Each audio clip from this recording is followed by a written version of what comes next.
Welcome back to the channel. If you're new here, we explore powerful Bible stories and life-changing lessons that still speak to us today. If you're looking for encouragement, wisdom, and hope, make sure to like, subscribe, and stay with us today. We're diving into one of the most beautiful stories of loyalty, faith, and redemption in the Bible, the story of Ruth and Naomi. The story begins during a famine in Israel. A woman named Naomi, her husband, and their 2 sons leave Bethlehem and move to Moab, hoping for a better future. But tragedy strikes. Naomi's husband dies. Then both of her sons die as well, suddenly. Naomi's left with nothing, no husband, no children, no security, just her 2 daughters-in-law, Orpah and Ruth. Broken and grieving, Naomi decides to return home to Bethlehem, feeling completely empty. On the road back, Naomi urges her daughters-in-law to return to their families. Orpah does, but Ruth refuses. She speaks some of the most powerful words in Scripture: "Where you go, I will go.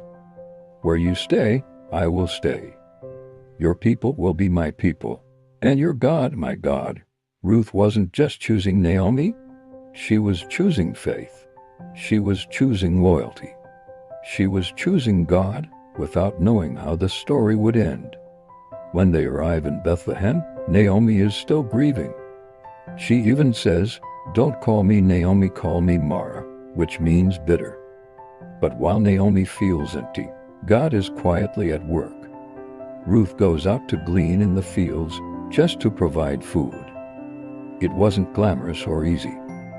It was just faithful.